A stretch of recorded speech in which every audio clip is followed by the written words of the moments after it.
How can a team that started the season with the best record in the NFL fall so quickly? After dropping 4 of 5 games in December, last year's defending NFC champions, the Philadelphia Eagles, find themselves searching for answers.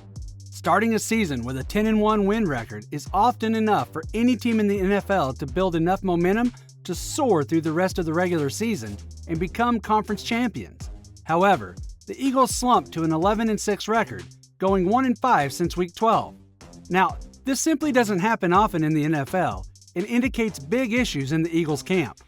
In this video, we'll look into the tragic downfall of the 2023 Philadelphia Eagles. Frenzies, let's dive in. It doesn't take long to figure out that the Eagles coach Nick Sirianni played a pivotal role in guiding the Eagles to becoming a winning organization. Just a year before taking over, the Eagles slumped to a 4-11-1 record and finished dead last in the NFC Conference.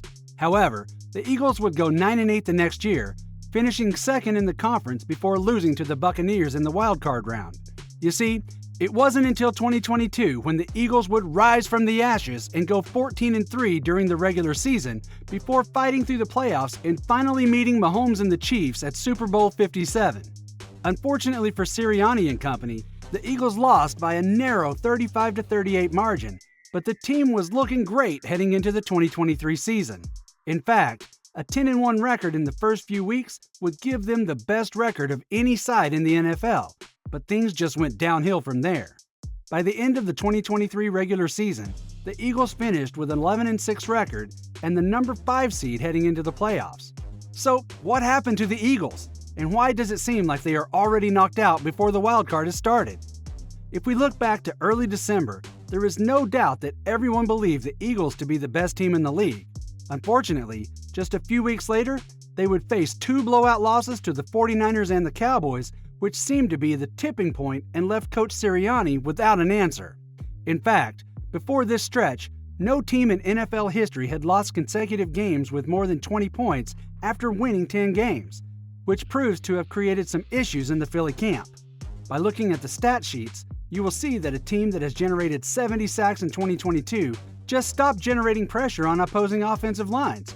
In fact, the Eagles' edge rushers had a combined total of 38 sacks in 2022, and 16 during the first 9 games of 2023, but in the last 8, they only managed 4.5. This is exacerbated by the fact that they have had no edge rush sacks in the last 4 games. Even when you single out some of the top players, you will find that Josh Sweat is gonna score! The 2021 Pro Bowl player went sackless in the last 8 games, and Hassan Reddick only has 1 sack since Week 10. This comes after having 8.5 through the first 10 games. Jones gets sacked again! Hassan Reddick this time! Basically, the drop-off in pressure from the defensive line has created an overmatched secondary, leading the Eagles to hemorrhage yards and simply being outmatched by opposing offenses. Adding to the defensive woes, you could argue that the new signings played a big part in why the Eagles simply dropped off. You see, the Eagles added 3 defensive veterans during the season, including Kevin Byard at safety and Bradley Roby at corner, while linebacker Shaq Leonard would add more depth to the roster. And this led to even more problems, as these 3 players never really got to learn the defense.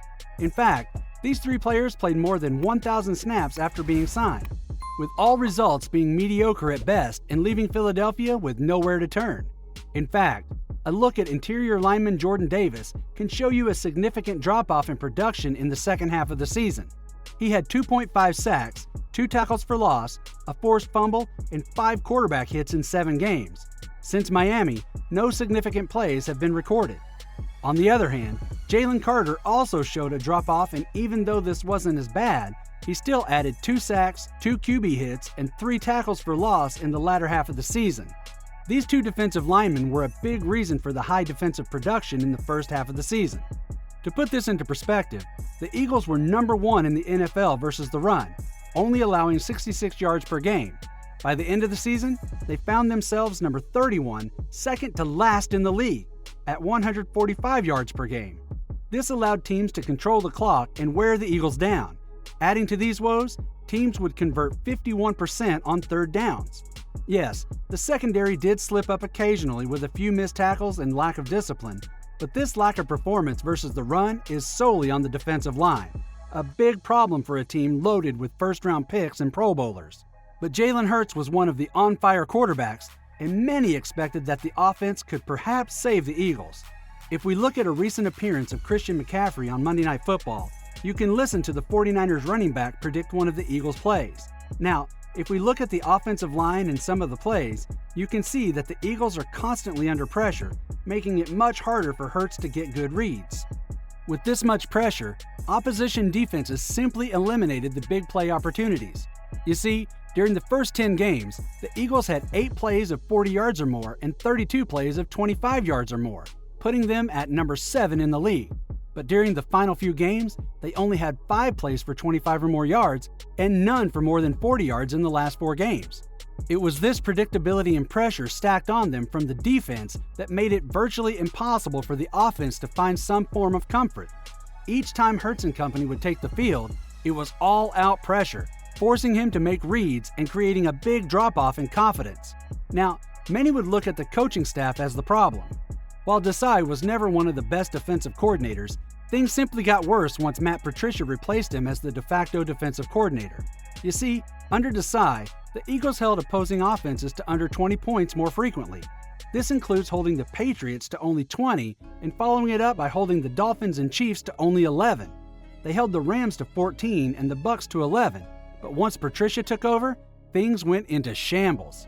In fact, the defense gave up 22 points in the second half to the Giants after allowing a game-winning 92-yard drive against the Seahawks. They also blew a 15-point lead against the Cardinals, but what makes matters worse is that none of these teams are playoff teams and none of them have a top 20 offense. So while things were looking bad under Desai, it was manageable. But once Patricia took over, it was a straight path downhill for the Eagles' defense. However, adding to these woes is the fact that no one seemed to have become better. Yes, the veterans like Fletcher Cox, Lane Johnson, and Jason Kelsey were solid as they always are, but players like Josh Sweat and Hassan Reddick simply disappeared in the fray. Now, adding to these woes is the injury of A.J. Brown, removing a key target for Jalen Hurts. With a defense in shambles, a predictable offense, and key players either injured or not producing, it's not a surprise why Philly crumbled in the playoffs. The Eagles flew out to Tampa for the NFC wildcard game and were flat out embarrassed. The Buccaneers handed them a 32-9 loss, with Baker Mayfield throwing for 3 touchdowns of 23, 44, and 56 yards. The Bucs' D stifled Philly's offense, punching in a dominant performance and only allowed 3 field goals. And just like that, the defending NFC champions were knocked out of the NFL playoffs in the wildcard round. So the question is, what does the future hold for the Eagles? With a historical collapse to end their season, the Philadelphia Eagles fell short of expectations. Philly has pieces in place to succeed next year, but changes clearly need to be made. The Eagles have fired their defensive coordinator, Sean Desai. What other changes should they make? Frenzies, let us know what you think.